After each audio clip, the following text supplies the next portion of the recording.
نحمده ونصلي على رسوله الكريم اما بعد فاعوذ بالله من الشیطان الرجیم بسم الله الرحمن الرحیم. د نړۍ د هندارې د خپرونې قدرمنو اوریدونکو زه موسی کلیم وحدت درته السلام علیکم ورحمت الله وبرکاته وړاندې کوم. خدای جل جلاله دې وکړي چې جوړ روغ خوش خوشحاله اوسئ. قدرمنو اوریدونکو تاسو په تیره برخه کې د سنګاپور د مخابراتو او رسنیو په اړه معلومات لاسته راوړل. د نړۍ د هندارې په دې برخه کې به د سنګاپور د هیواد د ټولنیزې پرمختیا په اړه معلومات لاسته راوړي. خدای جل جلاله دې وکړي چې تر پای شیبو پورې راسره مله پاته سي. د سنګاپور د هیواد ټولنیزه پرمختیا. سنګاپور د غیر خالص کورني تولید او سړي سر کلنی عاید له امله د اسیا یو پرمختللی هیواد بلل کیږي. په دغه هیواد کې له 15 کلونو څخه پورته 4.5 سلنه خلک نارینه یې 98 سلنه او ښځې یې 1.5 سلنه په لیک او لوست پوهیږي. 2009 کال په سنګاپور کې زده کړه د 6 څخه تر 14 کلونو ماشومانو او تنکي زلمیانو لپاره وړیا او جبري ده. په دغه هیواد کې زده کړه د دولت مؤسساتو او خصوصي سکتور ټول لخوا په مخ بیول کیږي. سنګاپور په کال 2015 میلادي کې 200 لومړني ښوونځي، 3 لکه زده کوونکي او 1900 ښوونکي، 180 منځني ښوونځي، 2,08,000 زده کوونکي او 1500 ښوونکي، 14 مسلکي او فني ښوونځي، 8850 زده کوونکي او 420 ښوونکي او 8 کالجونه او د مسلکي لوړو زده کړو مرکزونه، 92,000 محصلین یا زده کړیالان او 6,200 استادان درلودل. په سنګاپور کې 8 ورځپاڼې تیراژ 1,95,000 چې 1000 کسانو ته 340 ګڼې رسیږي او 480 ونیزې او مجلې خپریږي او هر کال هر سړی په منځنۍ توګه 11.6 کیلوګرامه کاغذ د لیکلو او خپرولو لپاره لګوي چې په اسیا کې له لوړو ارقامو څخه ګڼل کیږي. په سنګاپور کې د خلکو روغتیا ښه ده او داسې ټولنیزې بیمې لري چې له خلکو سره د ناروغتیا، وزګارتیا، زړښت، مولودیت او تقاعد په وخت کې مرستې وکړي. سمدلاسه په سنګاپور کې هرو 550 کسانو ته یو عمومي ډاکټر او 240 کسانو ته د روغتون یو کټ رسیږي. په سنګاپور کې د نفوسو کلنی ډیرښت 1.65 سلنه دی. څه باندې 3000 کسان په ایډز اخته دي او په 100,000 کسانو کې 50 په نري رنځ اخته دي. په سنګاپور کې هرو 1.6 کسانو ته یو ټي وي، 3.5 کسانو ته یو راډیو، یو نفر ته 1.1 ټلیفونونه، 3 کسانو ته یو ورځپاڼه او هرو 21 زده کوونکو او زده کړیالانو ته یو ښوونکی یا استاد رسیږي. او 8,805 زده کوونکي او زده کړیالان لري چې د ټول نفوس 14 سلنه برخه جوړوي. سنګاپور ته هر کال 15 میلیونه ګرځندویان ورځي. د سنګاپور د هیواد پوځ، مځکنی پوځ، هوایي او هوایي مدافع پوځ، سمندري پوځ، د خلکو د ساتنې قوا او پولیس. د عسکري خدمت عمر 18 کلن، د خدمت موده 2 کاله، د عسکري خدمت لپاره د احتیاطي کسانو ذخیره له 15 څخه تر 29 کلن، نارینه 1,255,902 نفره په 2005 کال.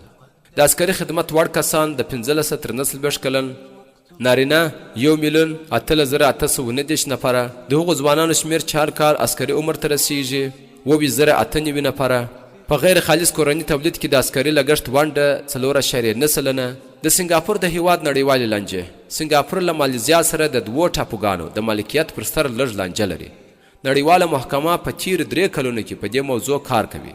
اندونیزیا او سنګاپور په کال 2015 میلادي کې هوکړه وکړه چې د سمندري پولو د ټاکلو په برخه کې د 1903 میلادي تړون او سرحدي نښې ولګوي. نشهیي توکي. سره له دې چې په سنګاپور کې د نشهیي توکو د سوداګرۍ، ترانزیت او استعمال په برخه کې ډیر جدي قوانین شته، بیا هم دغه هیواد د سرو زرو مثلث د نشهیي توکو یو احتمالي ترانزیتي هیواد بلل کیږي. په سنګاپور کې د سیمې د نشهیي توکو د سوداګرۍ یوه برخه پیسې د دغه هیواد په سوداګرۍ، معاملاتو او بانکونو کې په سپینو پیسو بدلیږي. د سنګاپور د هیواد تاریخ. په سانسکریت ژبه کې د سنګاپور د اوسنۍ خاورې پخوانی نوم تماسک د سندونو خلک وه. وروسته دغه نوم سنګاپورا د زمري ښار سو.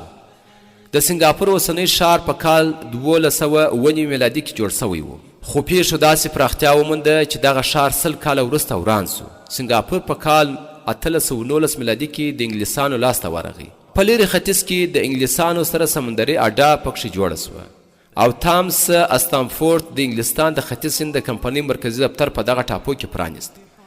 په 1840 میلادي کې د انګلستان د ختیځ هند کمپنۍ د سنګاپور ټاپو او شاوخوا ټاپوګي د مالایا او جوهر له سلطان څخه په بوی واخیستل او شهزاده حسین یې د دغه سیمې د واکمن په توګه وټاکه.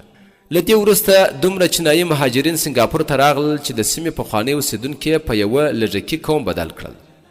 په کال 1890 میلادي کې سنګاپور رسما د انګلستان په سترواکۍ پورې وتړل سو. دغه حالت تر کال 1945 میلادي پورې دوام درلود. په دوهمه نړیواله جګړه کې جاپاني پوځونو په سنګاپور یرغل وکړ او دغه هیواد یې ونیوی او هغه په زرګونو انګلیسي سرتیري چې په پوځي اډو کې میشت وه یرغمل کړل. له جګړې وروسته سنګاپور د انګلستان د بادشاهي دولت ته مستعمره سو. په کال 1939 میلادي کې د سنګاپور د ښاروالیو ټاکنې وسوې. دغه ټاکنې چې یوازې انګلیسي ژبو پکښې ګډون کولی سوای د سنګاپور د کورواکۍ لومړنی ګام. په 1950 میلادي کې سنګاپور کورواکي ترلاسه کړه. یو سیمه ییز دولت پکښې جوړ سو او په ټاکنو کې چینایانو ته هم د برخې حق ورکړ. په دغه ټاکنو کې د خلکو د عمل ګوند ډېرې رایې وګټلې. لی کوان د هیواد د لومړي وزیر په توګه د وفادارۍ لوړه وکړه او د انګلستان کمیشنر خپلواک سیمه ییزو مشرانو ته پرېښود. د کال 1963 میلادي په سپټمبر کې سنګاپور د مالیزیا له فدراسیون سره یو ځای سو، خو د خلکو پرله پسې پاڅونونو او لاریونونو د هیواد خپلواکۍ ته لاره اواره کړه. سنګاپور د انګلستان د مشترک المنافعو هیوادونو له جرګې سره یو ځای سو او د ملګرو ملتونو په غړیتوب ومنل سو. سنګاپور له خپلواکۍ وروسته ډېر ګړندی پرمختګ پیل کړ او په لیرې ختیځ کې په یوه ستر بندري ښار بدل سو. د سنګاپور د کال 1976 میلادي په ټاکنو کې بیا هم د خلکو عمل ګوند بریالی سو. د 1901 میلادي په ټاکنو کې ډاکټر بنیامین هنري شرز د ولسمشر په توګه وټاکل سو او سنګاپور له مالیزیا، استرالیا او انګلستان سره یو دفاعي تړون لاسلیک کړ. په کال 1904 میلادي کې په نړۍ کې د تیلو بیې ډېرې لوړې سوې. دغه بحران د سنګاپور اقتصاد ته درانه زیانونه واړول او په هیواد کې ډېر ستر لاریونونه وسول. د سنګاپور دولت چې د خلکو د عمل ګوند په لاس کې وو، دا لاریونونه داسې وځپل چې سوسیالیست نړیوال دا دولت له خپلې جرګې څخه ویست. په کال 1901 میلادي کې د سنګاپور ولسمشر مړ سو او ځای یې دوان نایر ونیوی.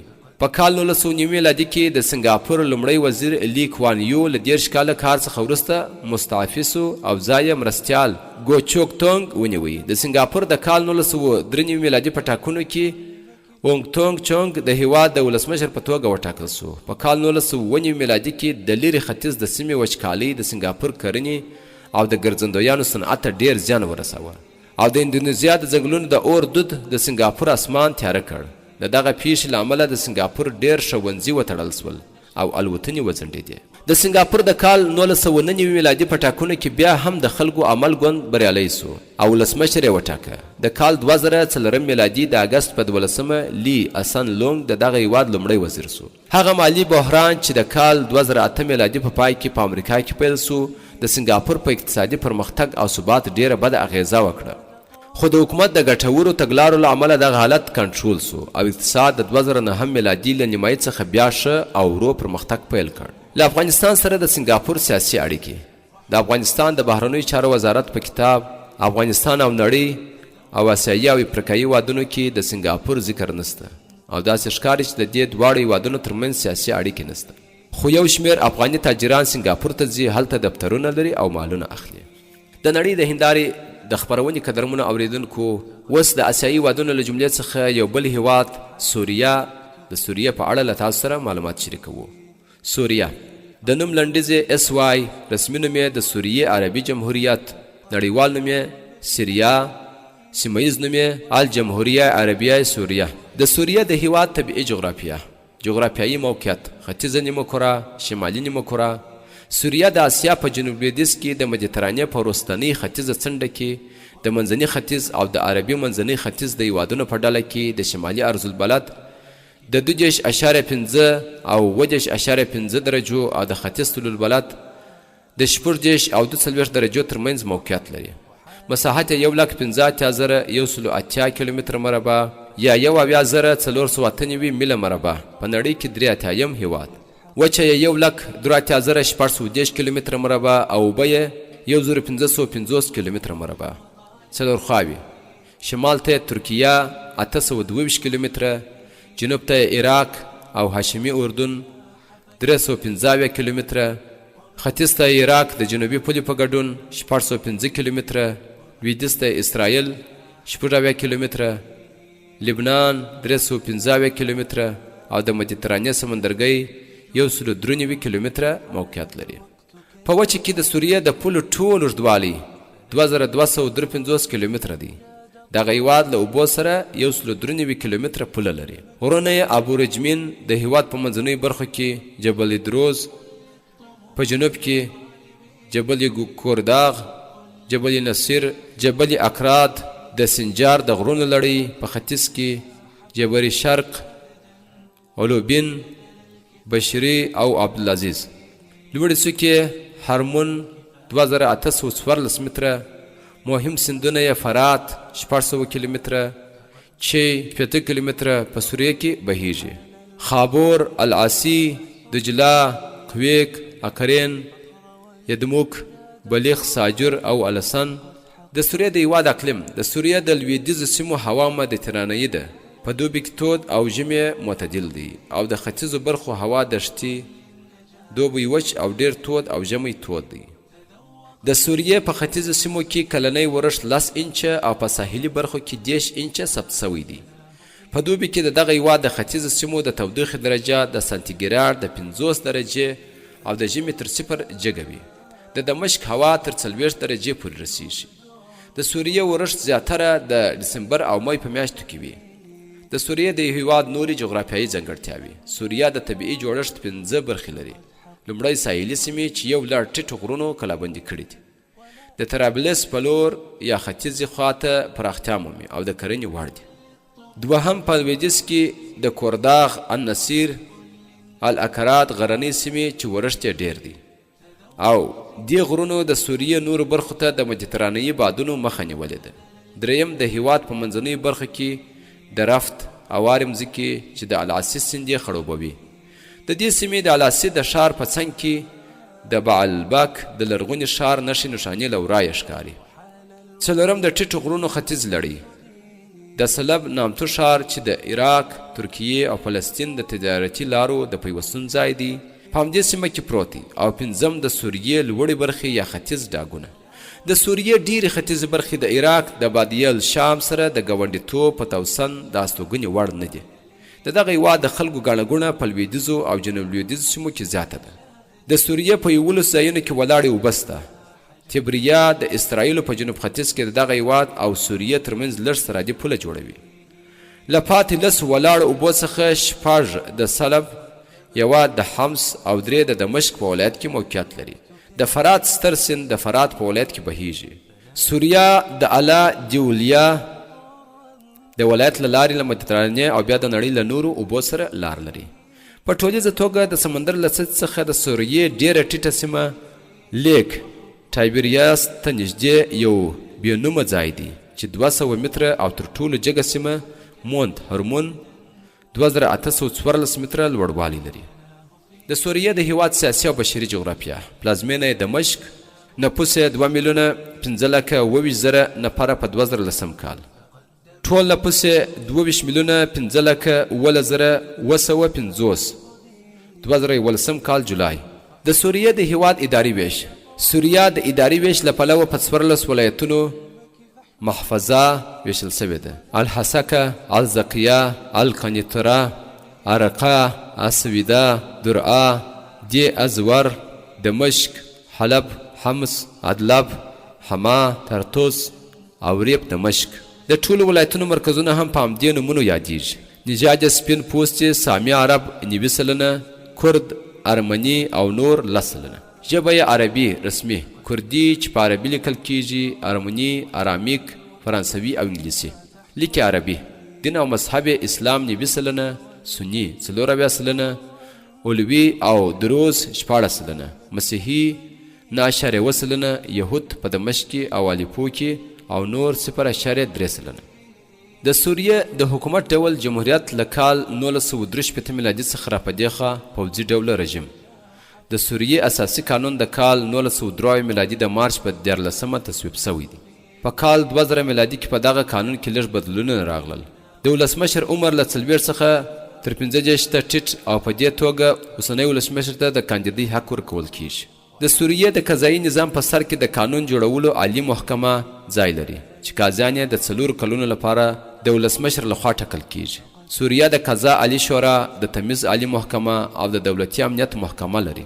د سوریې د هیواد سیاسي ګوندونه ملي مترقي جبهه چې له دې ګوندونو څخه جوړه سوې ده، د بعث ګوند مشر بشر الاسد، د سوریې عربي سوسیالیستي ګوند مشر صفوان قدسي، د سوریې عربي سوسیالیستي اتحاد مشر احمد الاحمد، د سوریې کمونیست ګوند مشر وصال فارا بکتاش، د سوسیالیستي اتحاد ولسواک ګوند مشر فضلال ناصر الدین او د سوریې ملي ټولنپال ګوند مشر جبران اورایجي.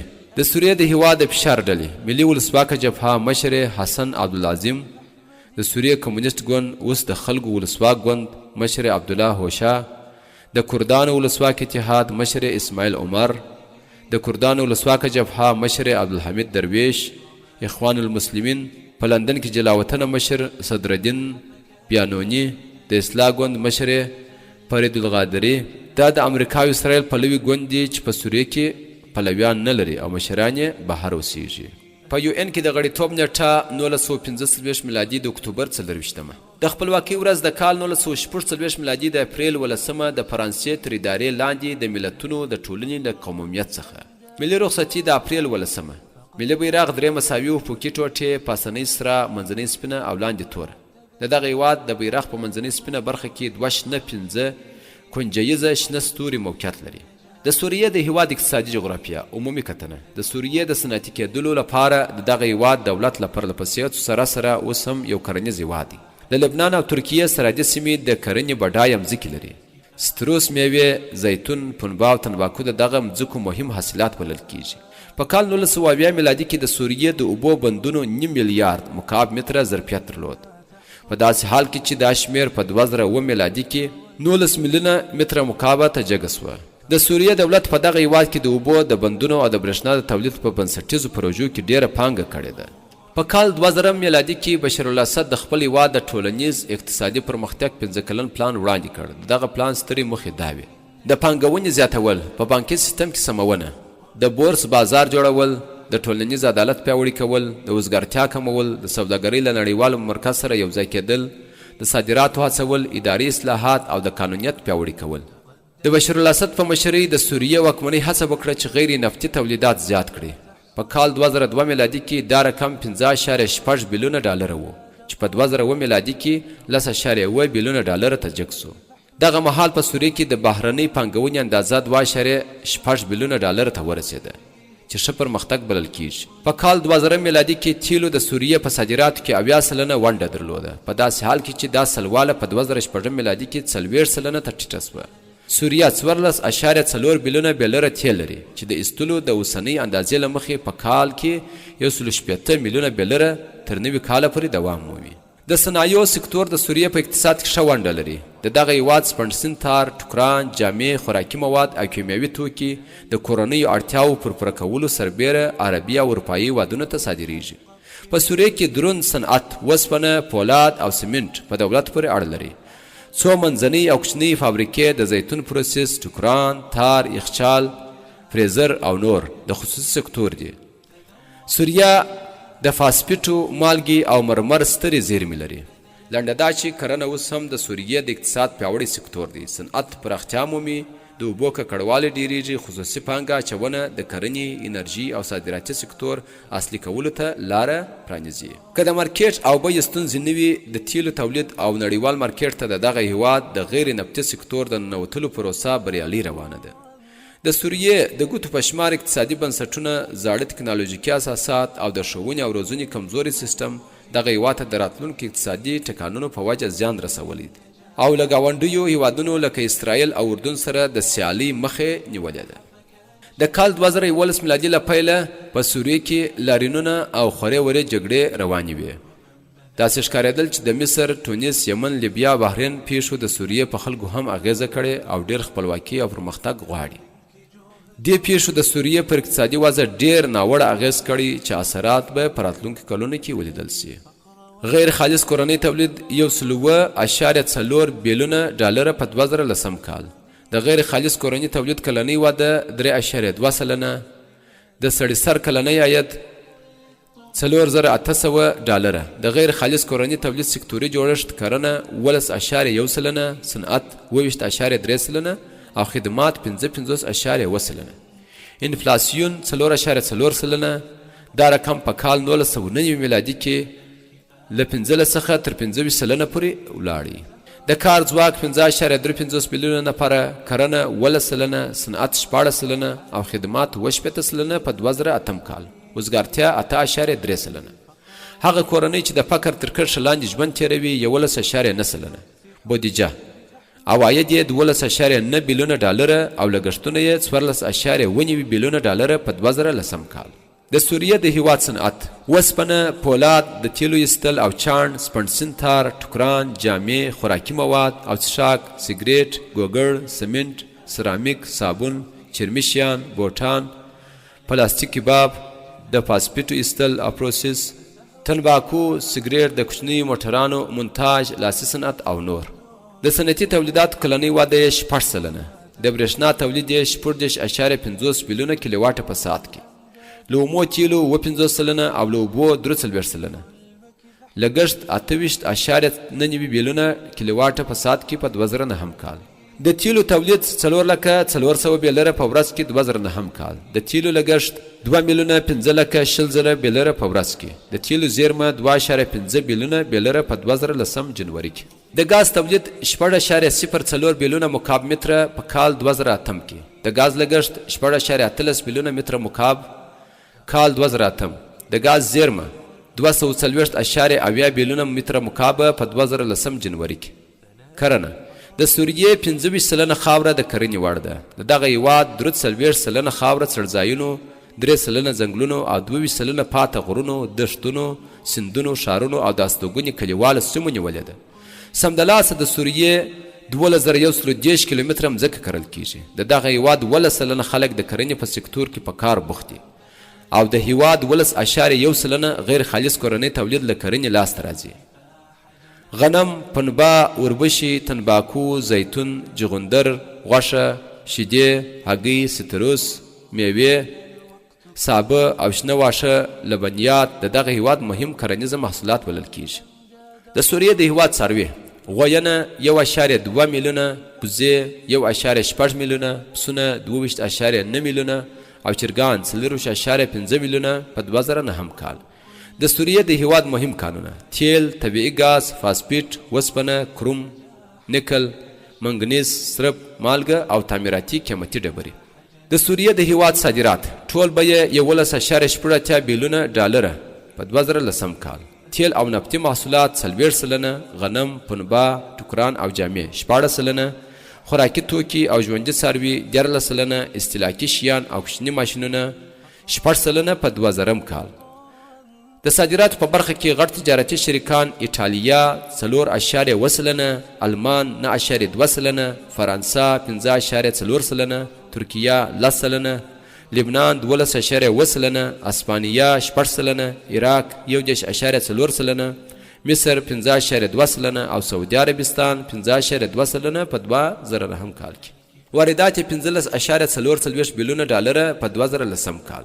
خوراکي توکي، ژوندي څاروي 15 سلنه، ماشینالات، فابریکې او سامانونه 40 سلنه، وسپنه او وسپنیز محصولات 15 سلنه، ټوکران او جامې 10 سلنه، کیمیاوي توکي 10 سلنه، نقلیه وسایط، تیل، موبایل ایل، وسلې او مهمات، برېښنایي وسایل، پلاستیک، کرتاسیه، وړین تار او نور 10 سلنه.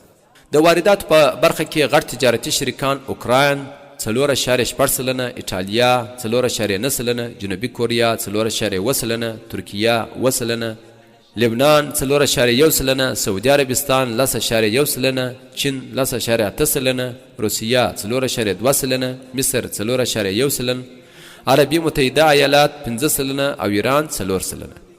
بهرني پورونه 1.8 بیلیونه ډالره د روسیې له پورونو څخه پرته.